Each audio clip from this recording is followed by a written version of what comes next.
কিন্তু আমাদের আরও দুই একটা ওয়াইড ছিল যেগুলো ওয়াইড দেয়নি, তো এটা খুব ক্লোজ কল ছিল। ইভেন আমার আউটটা আম্পায়ার্স কল ছিল, তো আমার কাছে মনে হয়েছে যে আইসিসি এবার শুনলো গরম কথা। আম্পায়ার ডিসিশন ভুল হলেও অনেক কিছু বলেন না অনেক ক্রিকেটার, কিন্তু দক্ষিণ আফ্রিকার হয়ে দায়িত্বপ্রাপ্ত আম্পায়াররা বাংলাদেশের সাথে অবিচার করেছে, যার সুবাদে বাংলাদেশ ম্যাচটা হেরে গেছে।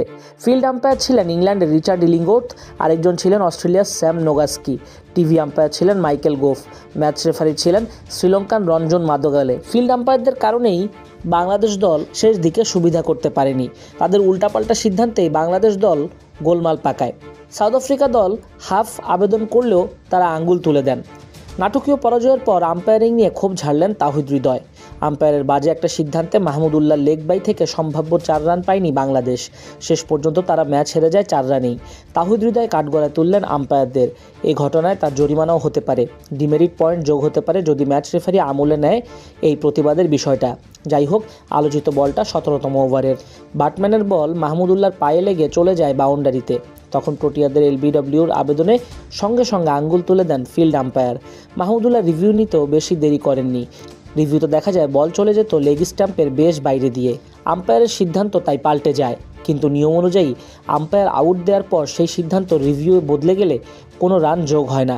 এটাই বর্তমান নিয়ম। ওই 4 রান পেলে বাংলাদেশের প্রয়োজন পড়ত 22 বলে 22, কিন্তু 4 রান না পাওয়ায় তা হয়ে যায় 22 বলে 26।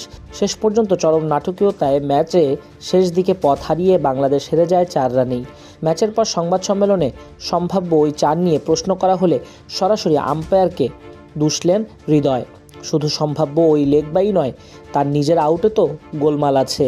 ওটা কি আসলেই আউট ছিল নাকি কারসাজি ছিল, সেটা নিয়ে একটা বিতর্ক প্রোগ্রামই করা যাবে। মাত্র 4 রানে দক্ষিণ আফ্রিকার কাছে হারা নিয়ে হৃদয় যেমন বিব্রত বাংলাদেশ দলের প্রত্যেকেই। বাংলাদেশে নিউ ইয়র্ক পার্ট শেষ। এবার বিশ্বকাপে বাংলাদেশ খেলবে ওয়েস্ট ইন্ডিজের মাটিতে। কিংস্টাউনে বাংলাদেশ নেদারল্যান্ডস ম্যাচ 13 জুন রাত 8:30টায়, আর বাংলাদেশ নেপাল ম্যাচ একই ভেন্যুতে 17 জুন ভোর 5:30টায়। আইসিসি কী করেছে এটা তো আসলে আমার হাতে নাই, কিন্তু ওই সময় ওই 4টা রান অনেক ইম্পর্টেন্ট ছিল আমাদের জন্য। এবং আমি মনে করি যে আম্পায়ার কল দিয়েছে, আম্পায়ার কল দিতেই পারে, ওরাও মানুষ, ভুল হতেই পারে, কিন্তু আমাদের আরও দুই একটা ওয়াইড ছিল যেগুলো ওয়াইড দেয়নি। তো এরকম ভেন্যুতে খেলা যেখানে রান হচ্ছে, লো স্কোরিং ম্যাচ, সেই জায়গায় 1-2টা রান অনেক বড় ফ্যাক্ট। তো আমার কাছে মনে হয় যে ওই 4টা রান বা 2টা ওয়াইড খুব ক্লোজ কল ছিল। ইভেন আমার আউটটা আম্পায়ার্স কল ছিল, তো আমার কাছে মনে হয়েছে যে এই জায়গাগুলা মানে ইমপ্রুভ করার জায়গা আছে অনেক। এবং আইসিসি যেটা নিয়ম করেছে এটা তো আমাদের হাত নাই। তো আমার কাছে মনে হয় যেটা হয়েছে। আচ্ছা, আপনি ব্যাটিং আসার আগে শান্ত এবং সাকিব দুটি পুল করতে গিয়ে আউট হয়েছে নোয়ারকিয়া।